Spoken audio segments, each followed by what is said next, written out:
And now, stay tuned for the mystery program that is unique among all mystery programs. Because even when you know who's guilty, you always receive a startling surprise at the final curtain. In the Signal Oil program, The Whistler.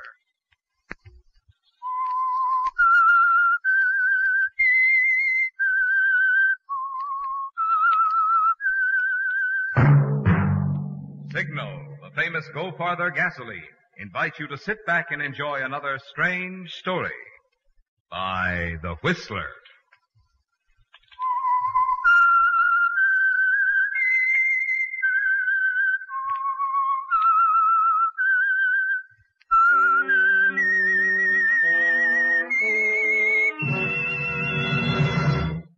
I am the Whistler, and I know many things, for I walk by night. I know many strange tales, hidden in the hearts of men and women who have stepped into the shadows. Yes, I know the nameless terrors of which they dare not speak. And now for the Signal Oil Company, The Whistler's strange story. Deadly Rumor.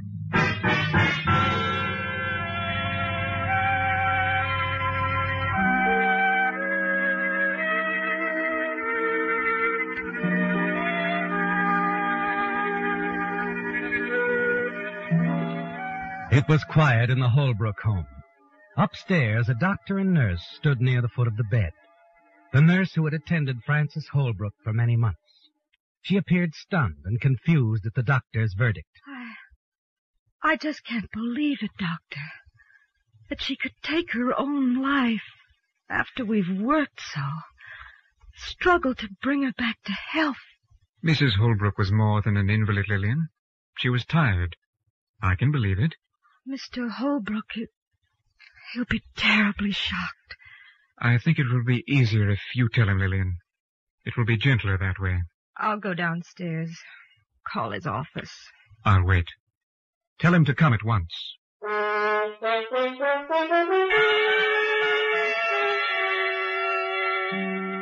It's going well, isn't it, Lillian? Very well. And there's even a certain pleasure that you're the one to call Ralph Holbrook. Explain. You almost wish you could tell him more. Especially as you sense the relief he displays instead of outright shock or grief. Yes. You know that Ralph is actually glad that his wife Frances is dead. But he manages to put on a good act in front of the doctor when he arrives home. Frances. Poor Frances. No, she suffered for a long time, Mr. Holbrook. It isn't as if she were in perfect health. And you gave her a great deal of happiness, Mr. Holbrook.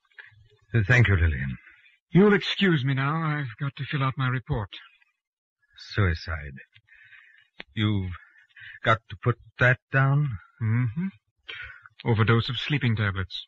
You see here? Very few left. That's what she did, all right. Strange. The way she hung on all those months. Wouldn't think she'd do a thing like that. Don't you agree, Lillian? Oh, I do. I was telling the doctor the same thing. But it seems obvious. Yes. Yes, it does. Doesn't it?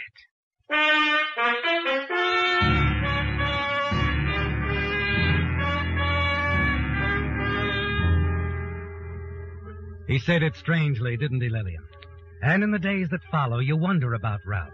How much he suspects. You're certain that he'd be aware of the reason you killed her. You're sure of how he feels about you. Certain that he's aware of your own feelings toward him. But you felt all along that he would do nothing about it as long as Frances lived. You wonder how long it'll be before Ralph comes to you and asks you to marry. And then on the day after the funeral, you overhear him talking on the telephone. Yes, darling. I'll meet you tonight. We can plan everything. Huh? Nancy, you know how much I love you. I don't want to put it off. I don't care what anybody thinks. You listen, completely stunned at Ralph's words of endearment to someone else. Nancy, a girl you remember who called him once before. Yes, you remember how he hung up quickly when he saw that you were nearby. It's beginning to fit together, isn't it, Lillian? A clever calculation on Ralph's part which added up correctly. 1, he tricked you into believing he cared for you. 2, you fell in love with him. 3, and most important of all, because you thought he loved you. You put his wife out of the way to clear the path for him, literally set him free for someone else. You continue to listen. Yes, I know. You've been wonderful, sweetheart. Sweetheart, I'll show him. He won't make a fool of me. Goodbye, darling. See you tonight. Wait. Oh, Lillian. Been standing there long? Oh, no, not very. I was just looking for you, Mr. Holbrook. Oh? Well, that's a coincidence. I was going to look for you in just a few minutes. But now that you're here... Then you do have something to say to me, at last. Yes, I do. I really haven't had the chance to say it before. I wanted to thank you, Lillian. You've been especially kind, considerate to Francis, and very helpful to me. Have I, Ralph? Yes, Lillian, you have. I think you know how much I appreciate all you've done. I wonder if I do. I hope this check I've made out to you will help convince you. Let's see now. Oh, here it is. $500.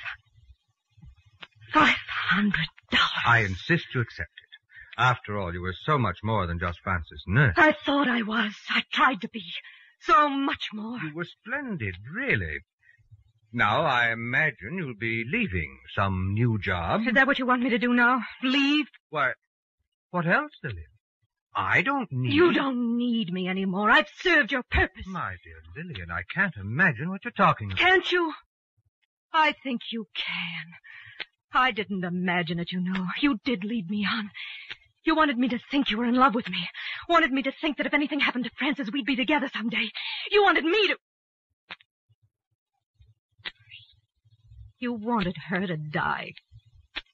Perhaps I did, my dear. And she committed suicide. Didn't she? Yes. Of course. And now that you know I'm in love with someone else, I'm sure you don't want to hang around. Hang around? Of course, if you want a recommendation, I'll be glad to send it to you anytime. Just let me hear from you. Yes, Mr. Holbrook. You'll hear from me. You can plan on it. Soon.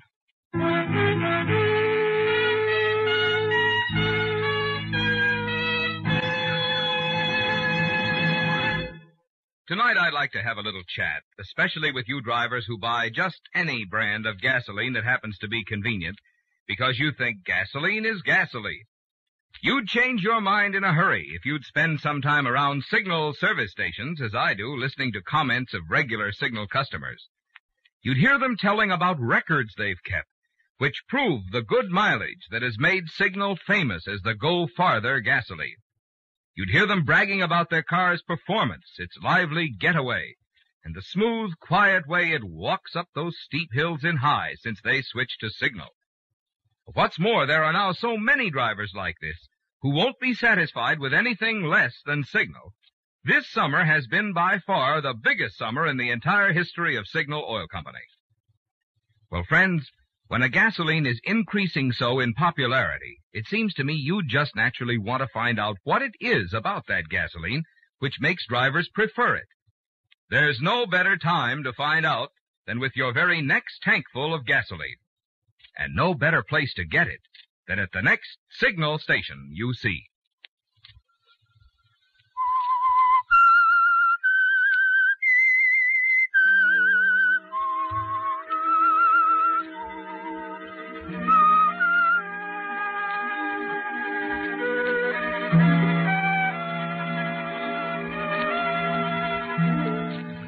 Well, Lillian, it's backfired, hasn't it? Your plan to kill Ralph Holbrook's wife so that he would be free to marry you has turned into mockery. Now you know that Ralph was leading you on all the time, actually bringing you to the point of murder so that he could be free, but to marry someone else. But if Ralph thinks he's through with you, if he believes that his check for $500 is a final payoff that you'll accept, He's very wrong, isn't he? He's going to pay for his double cross, and pay in full, isn't he? Already your mind is at work on another plan, a plan for complete revenge. And part of your plan goes into action less than a week later, when you accept another case only a block or so away. Mrs. Pringle, your new employer, is one of the neighborhood gossips, and that fits in perfectly. You know what she will do with a few well-timed insinuations. Now, you mustn't think I'm inquisitive, my dear, but you were quite close to Mrs. Holbrook. Oh, yes.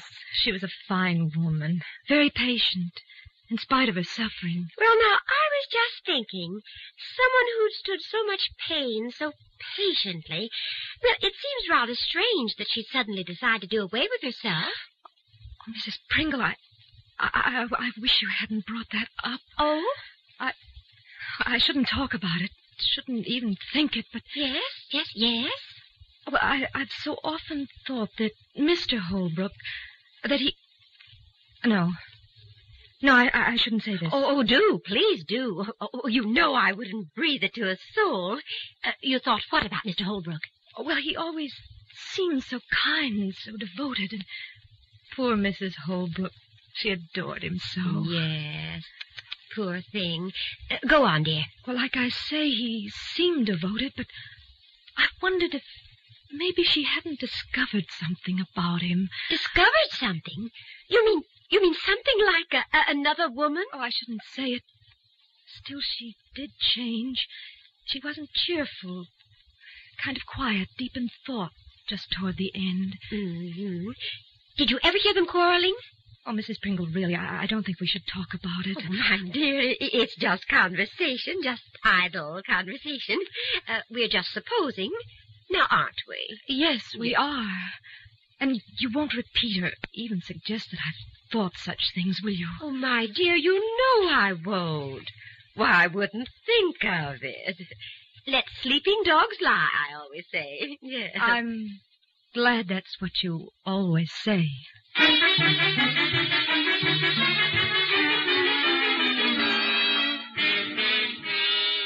But the very next day, Lillian, you hear something that assures you that your plan is a good one. Over the back fence, two of Mrs. Pringle's neighbors are talking, unaware that you're around as they discuss a very choice bit of gossip. Now, you know, Madeline, Eunice Pringle wouldn't want this repeated.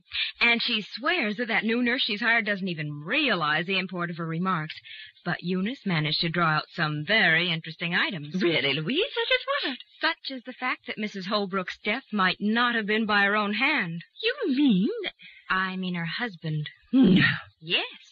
Well, go on, Louise. Well, Eunice says that she's been adding things up. Oh, the few innocent remarks from her nurse, the facts as they appeared in the papers, and a motive.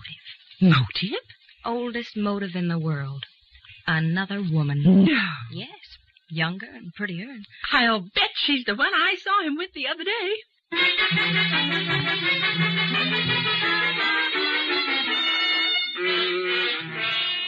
It's all well underway now, isn't it, Lillian?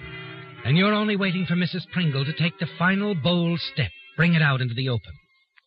And then one afternoon, as you sit in the garden with Mrs. Pringle reading to her... Though the day of my destiny's over, and the star of my fate hath declined, thy soft heart refused to discover the faults which so many could find. Though thy soul with my grief was acquainted, it shrank not to share it with me. And Lillian, dear. Oh, yes, Mrs. Pringle. Why don't you tell the truth? What? I mean, now tell me. Tell me what you really think about the Holbrooks. Poor Francis' suicide. Why, I don't know what you mean. You know as well as I do that it's entirely possible that Ralph Holbrook had something to do with her death. Mrs. Pringle. After all, there was another woman. Well, yes, but... Wouldn't be the first time a man murdered his wife. Oh, really, Mrs. Pringle? You think that Mr. Holbrook... Why not? Why, Do you mean to tell me the thought hadn't occurred to you? Well, Mrs. Pringle, as a matter of fact... Of course, my dear. Of course it occurred to you. I never did care for that Ralph Holbrook. From the very first day that Francis introduced me to him, there was something sneaky about him. Shifty-eyed, you know. Oh, go on reading, Lillian. I do so love Byron, don't you?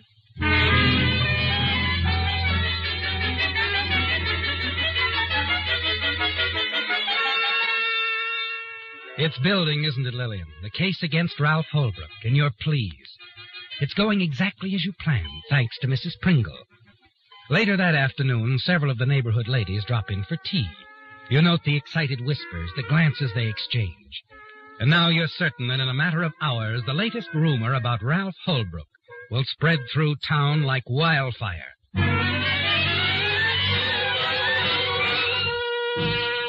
That evening at your small cottage, you stand at your kitchen window, chatting with your next-door neighbor, Mrs. Armstrong, standing outside.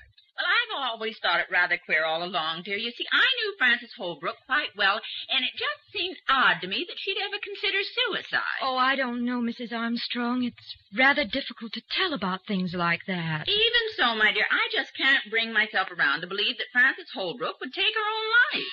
Oh, excuse me. Someone's at my door. Of course, dear. Good evening, Lillian. Why, Mr. Holbrook. I want to talk to you. Well, Yes, we're going to have a little chat right here and now. Now, see here. This won't take long. Is something wrong, Ralph? Yes, something's wrong, very wrong. There is. Someone's been spreading some rather ugly rumors about me. Oh. Wouldn't know anything about that, would you? Really, Mr. Oh, stop it. I'm no fool.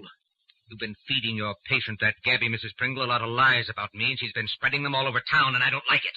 I don't like it at all. I don't know what you're talking about. Oh, yes, you do, and I won't stand for it. I'm warning you. Those rumors had better stop. Just a minute, Mr. Holbrook. What right have you to come in here and... Get out. Get out this instant. Not until I put you straight. Now sit down. I said get out. And I said sit down.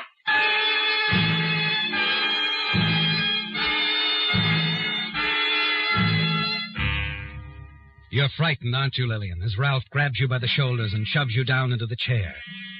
You've never seen him like this before. His face flushed with anger, his eyes blazing with hatred, his voice trembling, rising higher and higher. And then suddenly you remember the open kitchen window, Mrs. Armstrong in her yard next door listening. And then finally... Do you mind if I answer the door, Mr. Holbrook? Go ahead. I've had my say. I'm leaving. Hello, Lillian.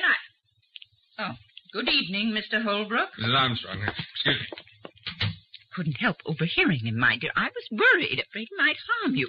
That's why I came over. Oh, I'm so glad you did. I was frightened, so terribly frightened. I didn't know what he was going to do. Oh, poor dear. He accused me of spreading rumors. Said I'd told people he'd murdered Mrs. Holbrook. He threatened me. My dear, I think it's time you face something. I really believe it is. Face something? The rumors about his wife's supposed suicide, Lillian, heaven knows they're all over town. Be honest with yourself. What do you really think about them? Could they be true? True? Surely you can tell me, Lillian. You were there, caring for Frances Holbrook all those months. You must have noticed the way he acted, things he did. I suppose there were things I should have sensed. Yes. Now that I look back on it, there toward the last, I'm sure he didn't want her to live. He got so he insisted on giving her the sleeping pills himself every night. He insisted he give them to her? I thought it was just a kind, loving gesture, but... But now, my dear, since he's threatened you, surely... Yes, Mrs. Armstrong. Now I must think of myself. I couldn't believe it of him. But he did give her sleeping pills. And, well, there isn't anything else to think. Is there?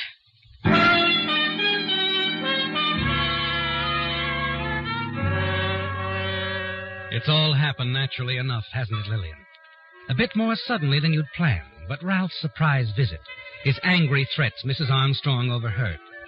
That's a break you hadn't expected. Now there's no reason for delay, no reason why you can't go ahead and make your final move. Mrs. Armstrong will make a perfect witness, won't she, Lillian?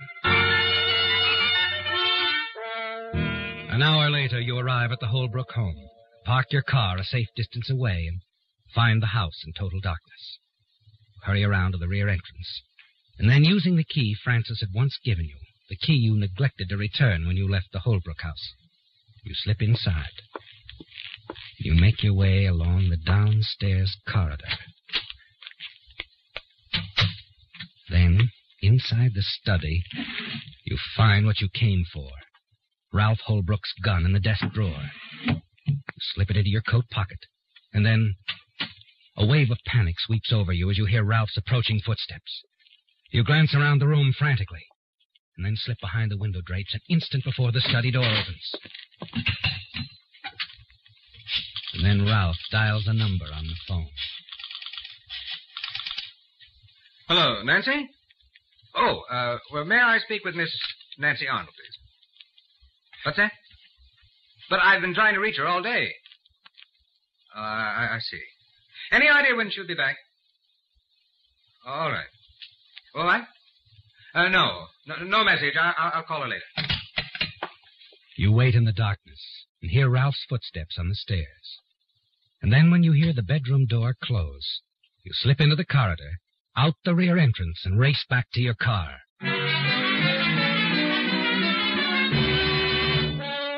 When you get to your own home, you step to the telephone and dial Ralph's number.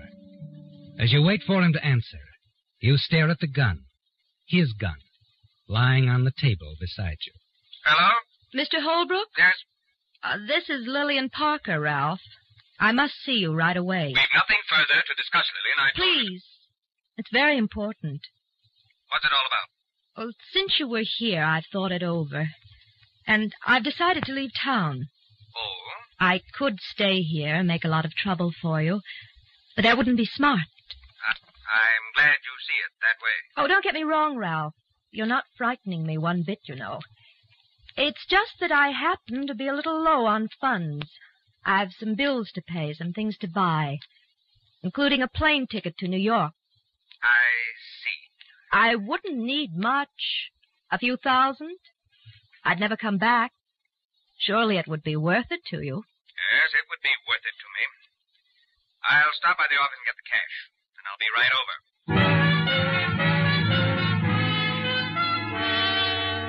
It's done, isn't it, Lillian? Now there's nothing to do but wait.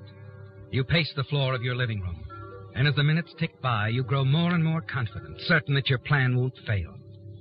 Finally, you hear a car stop out front. You glance out and see Ralph Holbrook coming up the walk. Quickly, you look next door.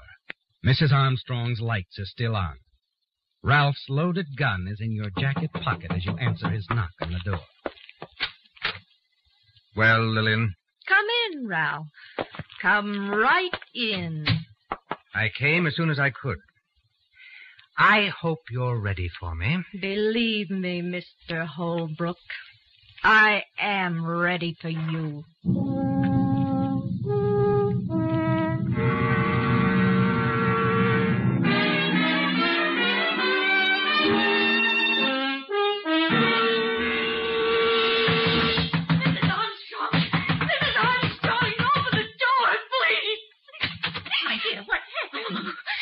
I heard the shot.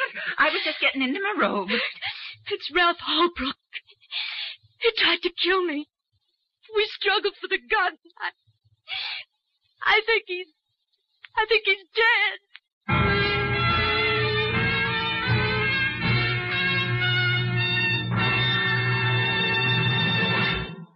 During the summer months, cars take quite a beating, what with long, fast vacation trips, in addition to frequent weekend outings. And that's why now is a good time to get your car back in shape by making sure that all wearing parts are freshly and properly lubricated. For the chassis, that means a Signal double-checked lube job. We call it double-check because Signal dealers check each lubrication point not just once, but twice, to make double sure that not a single part is ever overlooked. Perhaps it's also time to look after those points on your car which need attention twice a year or each 5,000 miles, such as transmission and differential, front wheel bearings, and shock absorbers. You'll find that Signal dealers are experts at these and many more upkeep services. After all, Signal dealers are independent businessmen who have a personal interest in pleasing you. This conscientious service, plus fine quality Signal products, are just two reasons why cars run so well and last so long when serviced regularly by Signal dealers.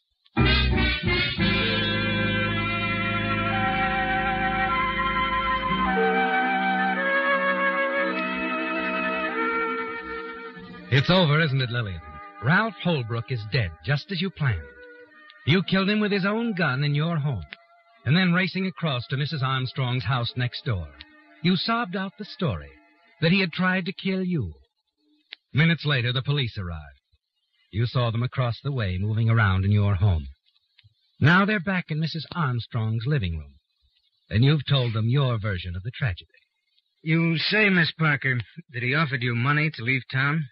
Yes, that's right. Mm-hmm. We found over $3,000 in his pockets. Well, when I refused the money, he pulled out the gun. I grabbed for it. There was a struggle. And the gun went off. Yes. Miss Parker. Yes? There have been a lot of rumors circulating through the town about Holbrook and the death of his wife. Yes, I've heard some of the talk. So have we, at headquarters. We've had some calls about it, none very conclusive. But early tonight we received one that moved us toward immediate action. I don't understand. A call saying Holbrook had threatened you, Miss Parker, because you said he'd killed his wife. That call came from your neighbor, Mrs. Armstrong. Mrs. Armstrong called you? Told you this? Yes. On the strength of her call, we assigned a man to keep an eye on Holbrook. Sergeant Dunn here got to Holbrook's house tonight just in time to follow him here. Here? That's right, Miss Parker. I was right behind Holbrook. I got to your living room window just after he entered. But then... I had my gun ready to protect you. But there was no struggle, Miss Parker. I saw you pull the gun, shoot Holbrook down in cold blood. I don't know why you killed him, Miss Parker.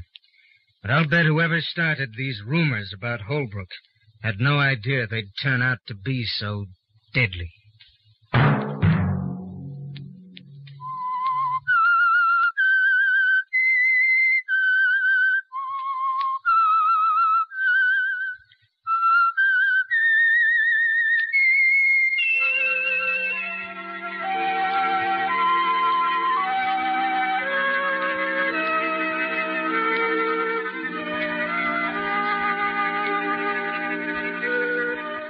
Let that whistle be your signal for the Signal Oil program, The Whistler, each Sunday night at this same time. Signal Oil Company has asked me to remind you, now that school days are here again, it's even more important to drive at sensible speeds, be courteous, and obey traffic regulations. It may save a life, possibly a child's.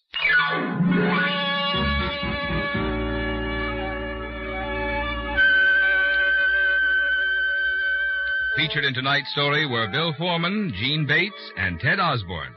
The Whistler was produced by George W. Allen and directed by Robert Hafter, with story by Joel Malone, music by Wilbur Hatch, and was transmitted to our troops overseas by the Armed Forces Radio Service. The Whistler is entirely fictional, and all characters portrayed on The Whistler are also fictional. Any similarity of names or resemblance to persons living or dead is purely coincidental. Remember at this same time next Sunday, another strange tale by The Whistler. Marvin Miller speaking for the Signal Oil Company. This is CBS, the Columbia Broadcasting System.